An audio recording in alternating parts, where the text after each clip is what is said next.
ಮುಖ್ಯಮಂತ್ರಿ ಡಿಕೆ ಶಿವಕುಮಾರ್ ಅವರ ಕ್ಯಾಬಿನೆಟ್ ವಿಸ್ತರಣೆಯಾಗಿ ಇವತ್ತಿಗೆ 8 ದಿನ, ಇನ್ನೂ ಕೂಡ ಖಾತೆಗಳ ಹಂಚಿಕೆಯಾಗಿಲ್ಲ, ಗೊಂದಲಗಳು ಬಗೆಹರಿದಿಲ್ಲ. ಮುಖ್ಯಮಂತ್ರಿ ದೆಹಲಿಗೆ ಹೋದ್ರು ನಿನ್ನೆ ಸಂಜೆ, ಅಲ್ಲಿ ವರಿಷ್ಠರನ್ನ ಭೇಟಿಯಾಗಿ ಮಾತುಕತೆಯನ್ನ ಕೂಡ ಮಾಡಿದ್ದಾರೆ. ಈ ಎಲ್ಲ ಗೊಂದಲಗಳಿಗೆ ಸಂಬಂಧಿಸಿದಂತೆ, ಸಾಧ್ಯತೆಗೆ ಸಂಬಂಧಿಸಿದಂತೆ ಮಾಹಿತಿಯನ್ನ ಮುಖ್ಯಮಂತ್ರಿ ವರಿಷ್ಠರಿಗೆ ಕೊಟ್ಟಿದ್ದಾರೆ. ಅಧಿವೇಶನ ಹತ್ರ ಬಂದಿದೆ, ಕ್ಯಾಬಿನೆಟ್ ವಿಸ್ತರಣೆಯಾಗಿ 8 ದಿನ ಆಗಿದೆ, ಖಾತೆ ಹಂಚಿಕೆಯಾಗಿಲ್ಲ. ದೆಹಲಿಯಲ್ಲಿ ಸಂಧಾನ ಸೂತ್ರದ ಬಗ್ಗೆ ಚರ್ಚೆಯಾಗಿದೆ. ಈಗ ಪ್ರಶ್ನೆ ಇರೋದು, ಇವತ್ತೇ ಏನಾದರೂ ಖಾತೆ ಹಂಚಿಕೆಯಾಗುತ್ತಾ? ನಿನ್ನೆ ರಾತ್ರಿ ಮಲ್ಲಿಕಾರ್ಜುನ್ ಖರ್ಗೆ ಜೊತೆಗೆ ಮಾತುಕತೆ, ಸುರ್ಜೇವಾಲಾ ಅವರ ಜೊತೆಗೆ ಮಾತುಕತೆ, ಇವತ್ತು ಬೆಳಗ್ಗೆ ಕೆ.ಸಿ. ವೇಣುಗೋಪಾಲ್ ಅವರನ್ನ ಭೇಟಿಯಾಗಿದ್ದಾರೆ. ಕೆಲ ಸಚಿವರ ಖಾತೆ ಬದಲಾವಣೆಯಾಗಬಹುದು, ಕೆಲವು ಸಚಿವರು ಮಾಜಿಯಾಗಬಹುದು. ಖಾತೆ ಹಂಚಿಕೆ ಯಾವ ರೀತಿ ಆಗತ್ತೆ, ಈ ಎಲ್ಲ ಕುತೂಹಲಗಳಿದ್ದಾವೆ. ದೆಹಲಿ ಭೇಟಿಯನ್ನು ಮುಗಿಸಿ ಸದ್ಯ ಬೆಂಗಳೂರಿನತ್ತ ಹೊರಟಿದ್ದಾರೆ ಮುಖ್ಯಮಂತ್ರಿ ಡಿಕೆ ಶಿವಕುಮಾರ್ ವಿಶೇಷ ವಿಮಾನದ ಮುಖಾಂತರ. 11 ಗಂಟೆ ಹೊತ್ತಿಗೆ ಅವರು HALಗೆ ತಲುಪ್ತಾರೆ ಅನ್ನುವಂಥ ಮಾಹಿತಿ ಇದೆ.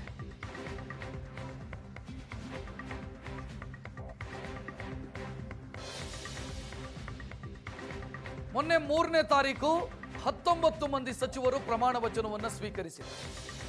ಪ್ರಮಾಣ ವಚನ ಸ್ವೀಕರಿಸಿದಂಥ ಸಚಿವರು ಇಲ್ಲಿಯವರೆಗೆ ಖಾತೆಯ ಜವಾಬ್ದಾರಿಯನ್ನ ಅವರಿಗೆ ನೀಡಲಾಗಿಲ್ಲ. ಯಾರಿಗೆ ಯಾವ ಖಾತೆ ಗೊತ್ತಿಲ್ಲ. ಸ್ಪಷ್ಟತೆ ಇದೆಯಾ? ಇಲ್ಲ. ಸಚಿವರು ಸಚಿವರಾಗೇ ಉಳಿತಾರಾ, ಕೆಲವರು ಮಾಜಿಗಳಾಗ್ತಾರಾ? ಇದರ ಬಗ್ಗೆ ವಾರ ಪೂರ್ತಿ ಡೆವಲಪ್ಮೆಂಟ್ ಆಗಿದೆ, ವಾರ ಪೂರ್ತಿ ಚರ್ಚೆಯಾಗಿದೆ. ಮುನಿಸಿಕೊಂಡವರನ್ನ ಸಮಾಧಾನ ಮಾಡುವಂಥ ಪ್ರಕ್ರಿಯೆಗಳಾಗಿದೆ, ಪ್ರಯತ್ನಗಳಾಗಿದೆ. ಕೆಲವರಂತೂ ಕೊಟ್ರೆ ಸಚಿವ ಸ್ಥಾನವೇ ಕೊಡಿ, ಇಲ್ಲ ಅಂತಾದ್ರೆ ಬೇಡ ಅಂತ ಕಡ್ಡಿ ಮುರಿದಂತೆ ಮಾತನಾಡಿದ್ದಾರೆ. ಸೊ ಈ ಎಲ್ಲ ಬೆಳವಣಿಗೆಯ ಮಧ್ಯೆ ಈಗ ದೆಹಲಿಗೆ ಹೋಗಿದ್ದಂಥ ಮುಖ್ಯಮಂತ್ರಿ ವಾಪಸ್ ಬೆಂಗಳೂರಿಗೆ ಬರ್ತಾ ಇದ್ದಾರೆ. ಇವತ್ತೇ ಖಾತೆ ಹಂಚಿಕೆಯಾಗುತ್ತಾ?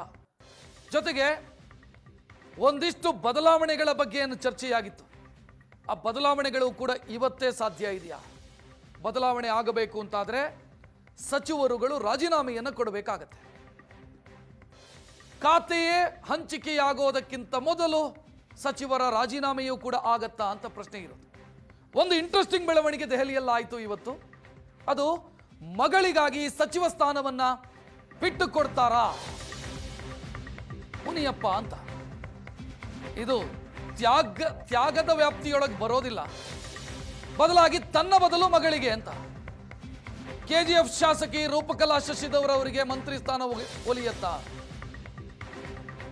ಡಿಕೆಶಿ ಕ್ಯಾಬಿನೆಟ್ನಲ್ಲಿ ಮಹತ್ವದ ಬದಲಾವಣೆಯ ಸಾಧ್ಯತೆ ಇದೆ.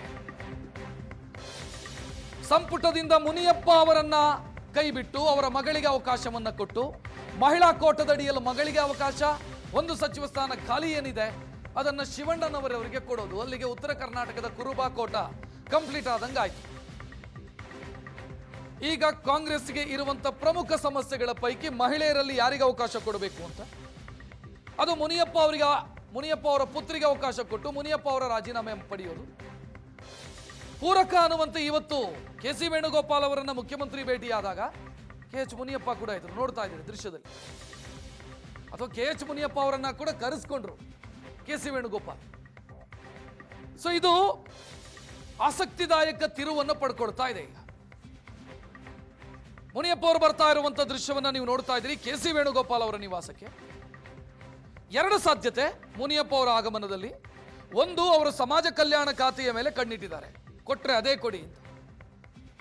ಖಾತೆ ನನಗೆ ಆಹಾರ ಖಾತೆ ಬೇಡ, ಸಮಾಜ ಕಲ್ಯಾಣ ಕೊಡಿ ಅಂತ ಅವರು ಈ ಸರ್ಕಾರ ಅಂದರೆ ಮುಖ್ಯಮಂತ್ರಿಯಾಗಿ ಡಿಕೆ ಶಿವಕುಮಾರ್ ಪ್ರಮಾಣ ವಚನ ಸ್ವೀಕರಿಸಿ ಮುನಿಯಪ್ಪ ಅವರು ಪ್ರಮಾಣ ವಚನ ಸ್ವೀಕರಿಸಿದ ಮೊದಲದಿಂದಲೇ ಶುರು ಮಾಡಿದ್ದಾರೆ.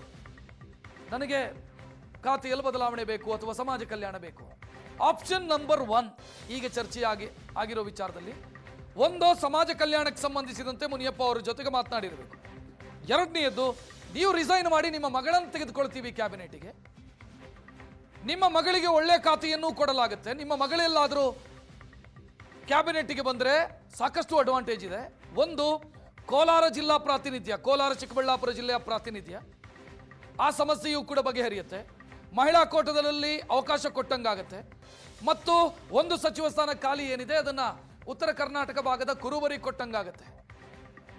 ನಿಮ್ಮ ಒಬ್ಬರ ರಾಜೀನಾಮೆಯ ಕಾರಣಕ್ಕಾಗಿ 4-5 ಸಮಸ್ಯೆಗಳು ಬಗೆಹರಿಯುತ್ತೆ.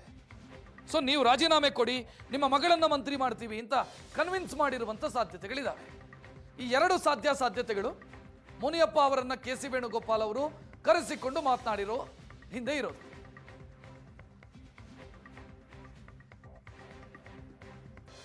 ಹೆಚ್ಚಿನ ಡೀಟೇಲ್ ನೀಡೋದಕ್ಕೆ ನಮ್ಮ ದೆಹಲಿ ಪ್ರತಿನಿಧಿ ಮಂಜುನಾಥ್ ನೇರ ಸಂಪರ್ಕದಲ್ಲಿ. ಮಂಜುನಾಥ್, ಮುನಿಯಪ್ಪ ಅವರ ಒಂದು ನಿರ್ಧಾರ 4-5 ಸಮಸ್ಯೆಗಳಿಗೆ ಪರಿಹಾರ, ಇದರ ಬಗ್ಗೆ ಏನಾದರೂ ಚರ್ಚೆಯಾಗಿರೋ ಸಾಧ್ಯತೆಗಳಿದಾವ ವೇಣುಗೋಪಾಲ್ ಅವರ ಸಮ್ಮುಖದಲ್ಲಿ?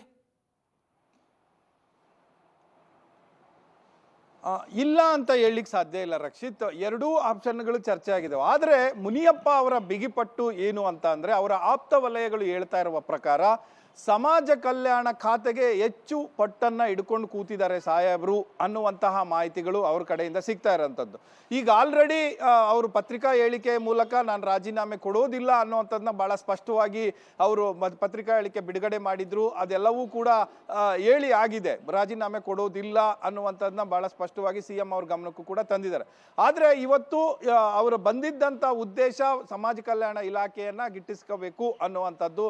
ಈ ತನಕವೂ ಕೂಡ ಏನೋ ಬಲ ಸಮುದಾಯದವರಿಗೆ ಹೆಚ್ಚು ಪ್ರಾಶಸ್ತ್ಯವನ್ನ ಕೊಟ್ಟು ಈ ಖಾತೆಯನ್ನ ಕೊಡಲಾಗ್ತಾ ಇತ್ತು. ಈ ಬಾರಿ ನಮಗೆ ಎಡ ಸಮುದಾಯಕ್ಕೆ ಕೊಡಿ ಅನ್ನುವಂಥ ಆಗ್ರಹವನ್ನ ಇಟ್ಟಿದ್ದಾರೆ. ಜೊತೆಗೆ ಮುನಿಯಪ್ಪನವರು ಎಡ ಸಮುದಾಯದಲ್ಲಿ ಹಿರಿಯ ನಾಯಕರು ಇದ್ದಾರೆ, ಮತ್ತೆ ಸಾಕಷ್ಟು ಬಾರಿ ಕೇಂದ್ರ ಸಚಿವರಾಗಿದ್ದಾರೆ, ಸಂಸದರಾಗಿದ್ದಾರೆ, ಶಾಸಕರಾಗಿದ್ದಾರೆ.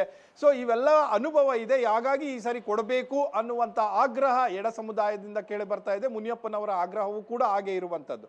ಜೊತೆಗೆ ಇದರ ನಡುವೆ ಇಂಥದ್ದೊಂದು ಸಮಸ್ಯೆ ಇದೆ, ಇದನ್ನು ಪರಿಹಾರ ಮಾಡಿಕೊಡಿ ಅನ್ನುವಂಥದ್ದು ಹೈಕಮಾಂಡ್ ಒತ್ತಾಯವೂ ಕೂಡ ಇರುವಂಥದ್ದು. ಆದರೆ ಅವರ ಸ್ಟ್ಯಾಂಡಲ್ಲಿ ಈ ತನಕವೂ ಕೂಡ ಬದಲಾಗಿಲ್ಲ. ಕೊನೆ ಕ್ಷಣದಲ್ಲಿ ಏನಾದರೂ ಬದಲಾವಣೆಗಳು ಇದೆಯಾ ಅನ್ನುವಂಥ ಕುತೂಹಲ ಇನ್ನೂ ಕೂಡ ಉಳ್ಕೊಂಡಿರುವಂಥದ್ದು. ಈಗಷ್ಟೇ CM ಅವರ ಜೊತೆ ಮಾತುಕತೆ ಮುಗಿದ ಬಳಿಕ ಖುದ್ದು CM ಅವರೇ ಕರೆಸ್ಕೊಂಡ್ರು ಒಳಗಡೆ. CM ಅವ್ರು ಕಳಿಸ್ಕೊಂಡ್ರು, ಈ ಥರ ಮುನಿಯಪ್ಪನವ್ರು ಬಂದಿದ್ದಾರೆ, ಅವ್ರ ಜೊತೆನೂ ಕೂಡ ಮಾತನಾಡಿ ಅಂತ ಕೆ.ಸಿ. ವೇಣುಗೋಪಾಲ್ ಅವರಿಗೆ ಕೂಡ ಹೇಳಿದ್ರು. ಸೊ ಮೂರೂ ನಾಯಕರು ಕೂಡ ಅಲ್ಲಿ ಮಾತನಾಡ್ತಾ ಇರುವಂಥದ್ದು ಅಥವಾ ಒಳಗಡೆ ಹೋಗ್ತಾ ಇರುವಂಥ ವಿಜುವಲ್ಸ್ ಅನ್ನ ನಮ್ಮ ಏಷ್ಯಾನೆಟ್ ಸುವರ್ಣ ನ್ಯೂಸ್ ಅಲ್ಲಿ ನಾವು ನೋಡ್ಬೋದು ಎಕ್ಸ್ಕ್ಲೂಸಿವ್ ಆಗಿ. ಸೊ ಒಳಗಡೆ ಸುಮಾರು ಒಂದು 10 ನಿಮಿಷಗಳ ಕಾಲ ಮಾತುಕತೆ ನಡೀತು. ಹೊರಗಡೆ ಬಂದಂಥವ್ರನ್ನ ಪುನಃ CM ಅವರ ಕಾರ್ನಲ್ಲಿ ಕೂರಿಸ್ಕೊಂಡು ಏರ್ಪೋರ್ಟ್ಗೆ ಹೋದ್ರು. ಸೊ ಇಷ್ಟು ಬೆಳವಣಿಗೆ ಈಗ ಆಗಿದೆ. ಏನು ಡೈರೆಕ್ಷನ್ ಕೊಟ್ರು ಅನ್ನುವಂಥದ್ದು ಇನ್ನಷ್ಟೇ ಆ ಕುತೂಹಲದ ಪ್ರಶ್ನೆಗೆ ಇನ್ನಷ್ಟೇ ಕಾದು ನೋಡಬೇಕಾಗಿದೆ ರಕ್ಷತ್. ಥ್ಯಾಂಕ್ ಯು ಮಂಜುನಾಥ್ ಮಾಹಿತಿಗೆ.